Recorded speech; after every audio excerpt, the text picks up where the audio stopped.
ముంబాతో జరిగిన మ్యాచ్ లో ఘన విజయం సాధించిన మన తెలుగు టైటన్స్ టీం తమ ప్రో కబడ్డీ చరిత్రను తిరగరాసింది. ఈ సీజన్ లో 9వ విజయాన్ని అందుకొని ఎప్పుడూ సాధించిన ఒక అరుదైన రికార్డ్ ని సాధించారు. అదేంటంటే ఇప్పటి వరకు మన తెలుగు టైటన్స్ టీం ఏ సీజన్ లో కూడా లీగ్ స్టేజ్ లో 9 మ్యాచ్లు గెలవలేదు. అంటే ప్రో కబడ్డీ స్టార్ట్ చేసిన 1వ సీజన్ నుండి 10వ సీజన్ వరకు ఒకే సీజన్ లో 9 మ్యాచ్లు గెలవలేదు. ప్రీవియస్ బెస్ట్ చూసుకుంటే 8 మ్యాచ్లు గెలిచారు ఒక సీజన్ లో.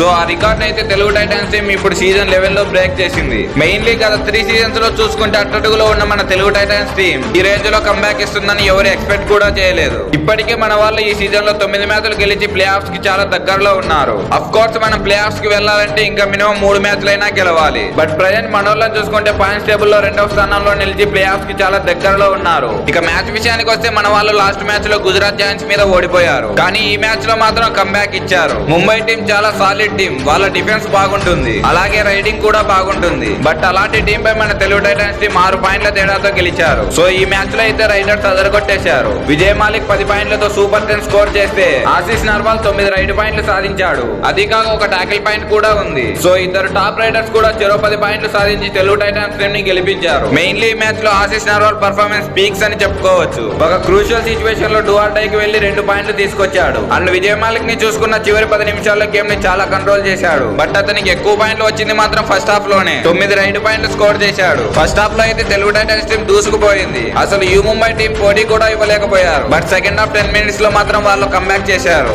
లాస్ట్ టైం రోహిత్ రావు ని పట్టుకునేందుకు మన వాళ్ళు ఎంత ఇబ్బంది పడ్డారో ఈ మ్యాచ్ లో కూడా ఇబ్బంది పడ్డారు. అతనికి 6 పాయింట్లు ఇచ్చేశారు. సో 30 మినిట్స్ గేమ్ అయినప్పుడు ఒక పాయింట్ ఆఫ్ టైం లో యూ ముంబై టీం కంబ్యాక్ చేస్తారేమో అని భయం వేసింది. కానీ చివరి 10 నిమిషాల్లో తెలుగు టైటన్స్ టీం తన సహనాన్ని కోల్పోకుండా బాగా ఆడారు. ఎక్కడ కూడా అనవసరపు పాయింట్స్ ఇవ్వకుండా చాలా జాగ్రత్తగా ఆడారు. మెయిన్లీ ముందు చెప్పుకున్నట్టు విజయ్ మాలిక్ లాస్ట్ 10 మినిట్స్ లో గేమ్ ని చాలా బాగా కంట్రోల్ చేశాడు. గేమ్ లో మన వాళ్ళ డిఫెన్స్ చూసుకున్న చాలా మంచి కంబ్యాక్ ఇచ్చారని అనుకుంటారు. ఇన్ఫాక్ట్ ఈ మ్యాచ్ లో మన డిఫెండర్స్ 11 టాకిల్ పాయింట్లు సాధించారు. సో లాస్ట్ మ్యాచ్ తో కంపేర్ చేసుకుంటే ఇది చాలా ఎక్కువ.